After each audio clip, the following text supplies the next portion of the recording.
আসসালামু আলাইকুম সুপ্রিয় শিক্ষার্থীরা, এখন আমি তোমাদের সামনে তোমাদের জেনারেল ম্যাথের অনুশীলনী 2.2 এর 6 নম্বর প্রশ্নের সমাধান নিয়ে চলে এসেছি।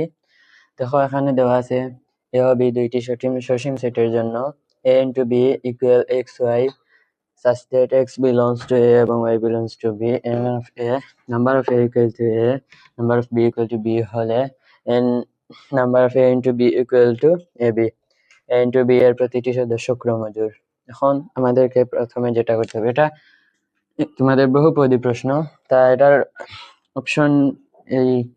অপশন তোমাদের বইয়ে দেওয়া আছে যে উপযুক্ত তথ্যের আলোকে নিচের কোনটি সঠিক। দেখো, এখানে দেওয়া আছে ক 1 ও 2, খ 1 ও 3, গ 2 ও 3 এবং ঘ নম্বরে আছে 1, 2 ও 3।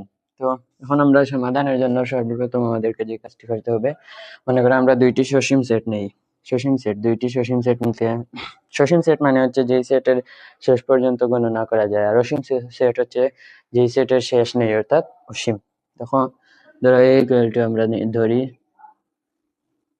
a equal to যদি ধরি 1 2 3 4 এই ধরলাম, ধরো আবার এখানে ধরো b equal a b c d, মনে করো এই দুইটা সসীম সেট, যেহেতু এই দুইটা শেষ আছে অর্থাৎ এগুলো হচ্ছে সসীম সেট। তখন আমাদেরকে এটা দেখতে হবে যে x y such that x belongs a এবং y belongs b হয় কিনা। তো এখানে যে বিষয়টা x belongs a, এই যে x হচ্ছে সেটের প্রথম উপাদান আর y হচ্ছে দ্বিতীয় উপাদান। দেখো এখানে নিশ্চয়ই x belongs অর্থাৎ a হচ্ছে সেটের প্রথম উপাদানে থাকবে আর b হচ্ছে দ্বিতীয় উপাদানে থাকবে ক্রমজোড় অনুসারে। যেহেতু এই a into b হবে এটার মানে অন্যয়, তাহলে এই ক্রমজোড়ের শর্ত অনুসারে a হবে x1, a হবে প্রথম উপাদান, b হবে দ্বিতীয় উপাদান, অর্থাৎ x থাকবে a, x belongs a R y belongs b।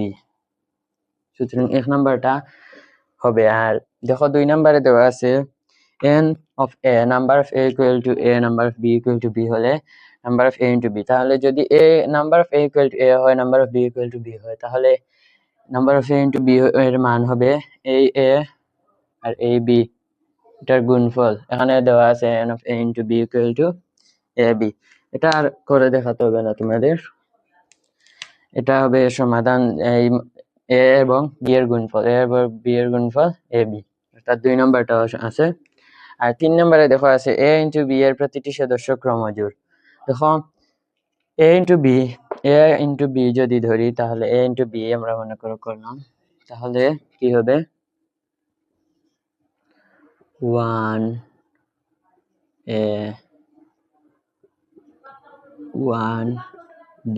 দেখো এভাবে 1 প্রতিটি করে থাকবে, তারপর 2 থাকবে, 3 থাকবে, 4 থাকবে, অর্থাৎ ক্রমজোড়ে এখানে 1 আছে এভাবে, তারপর 2 আসবে, 3 আসবে, এভাবে কিন্তু ক্রমজোড়ে আবর্তিত হবে, অর্থাৎ প্রতিটি সদস্য ক্রমজোড় হবে।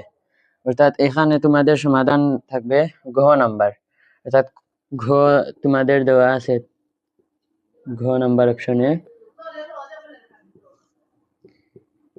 1 2 ও 3, এটাই হবে তোমাদের বইয়ের 6 নম্বর প্রশ্নের সমাধান। আসসালামু আলাইকুম ওয়া রাহমাতুল্লাহি ওয়া বারাকাতুহু।